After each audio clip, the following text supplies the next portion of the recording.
بسم الله الرحمن الرحيم نحمده ونصلي ونسلم على رسوله الكريم أما بعد السلام عليكم ورحمة الله وبركاته. So we're just going through some ahadith regarding death and the preference for death over life. But in the next hadith which we'll be reading, this hadith is to do with, we say, the benefit of a difficult death for some believers, for some Muslims. So عن ابن مسعود رضي الله عنه قال قال رسول الله صلى الله عليه وسلم إن المؤمن لا يعمل الخطيئة فيشدد بها عليه. Ibn Mas'ud رضي الله عنه has mentioned that our Prophet صلى الله عليه وسلم has said that indeed a believer commits a sin. So sometimes a believer لا يعمل الخطيئة, that sometimes a believer he commits a sin, فيشدد بها عليه عند الموت يكفر بها عنه. And what happens is that because of committing this sin, hardship is experienced at the time of death to make up, to recompense for that sin. وإن الكافر لا يعمل الحسنة فيسهد عليه عند الموت يجزى بها. And sometimes a non-believer he does a good act, and due to this good act, to recompense for it, ease is granted to that person at the time of death.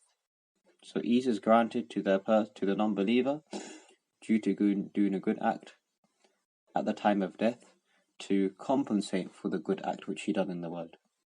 So there's one rule that we have to remember, that Muslims have this belief of the akhirah, of the hereafter. So whatever good deeds a Muslim does, then inshallah ta'ala there's a firm and strong belief that inshallah ta'ala will be rewarded. Sometimes rewarded in the world, but for sure inshallah ta'ala our rewards and our expectations are in the hereafter. As for a non-believer, if a non-believer does something good, a good deed, then the non-believer is rewarded in the dunya, in the world only. Allah Ta'ala mentioned in the Quran, مَنْ كَانَ يُرِيدُ الْعَاجِلَةَ عَجَّلْنَا لَهُ فِيهَا مَا نَشَاءُ لِمَنْ نُرِيدُ ثُمَّ جَعَلْنَا لَهُ جَهَنَّمَ يَصْلَاهَا مَذْمُومًا مَدْحُورًا. That whoever opts for ajila, meaning the immediate benefits of this worldly life, then Allah Ta'ala says, we give it.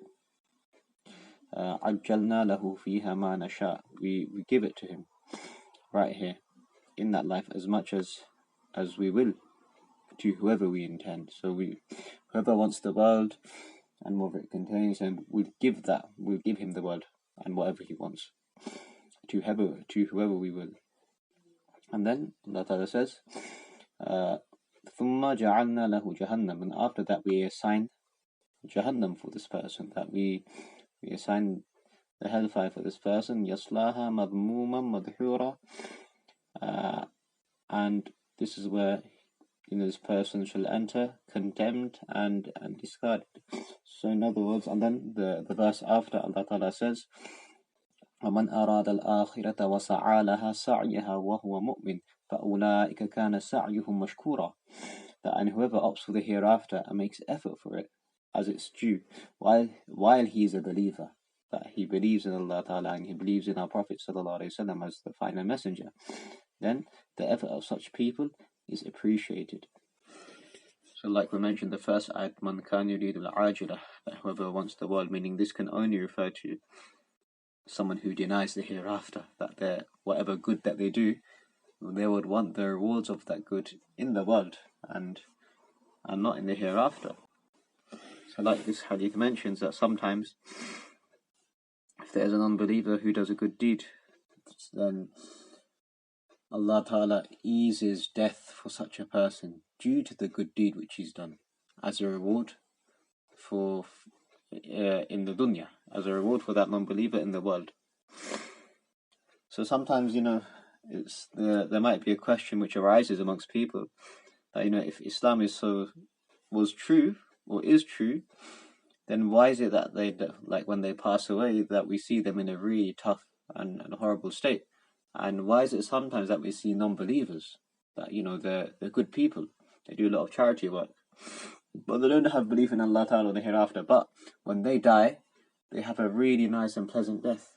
So when we look at things logically from that aspect, it looks like the believer, the Muslim, who's going through this tough death, he's being punished. And it looks like the person who does not believe in Allah Ta'ala, that person is being, he's going through an easy death, which means that, the non-believers surely on the right. So sometimes these questions, they pop up. So obviously our Prophet ﷺ has answered the question here that, experiencing a difficult death is not a bad thing, and neither is a good death a good thing.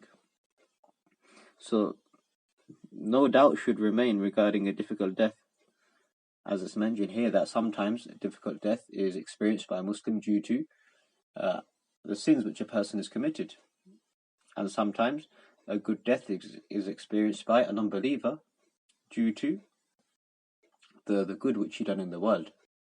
So may Allah Ta'ala gives us tawfiq to understand these subtleties, inshallah Ta'ala, and may Allah Ta'ala guide us towards a straight path. Subhanallah wa bihamdi, subhanakallahumma wa bihamdika, ashhadu an la ilaha illa anta, astaghfiruka wa atubu ilayk.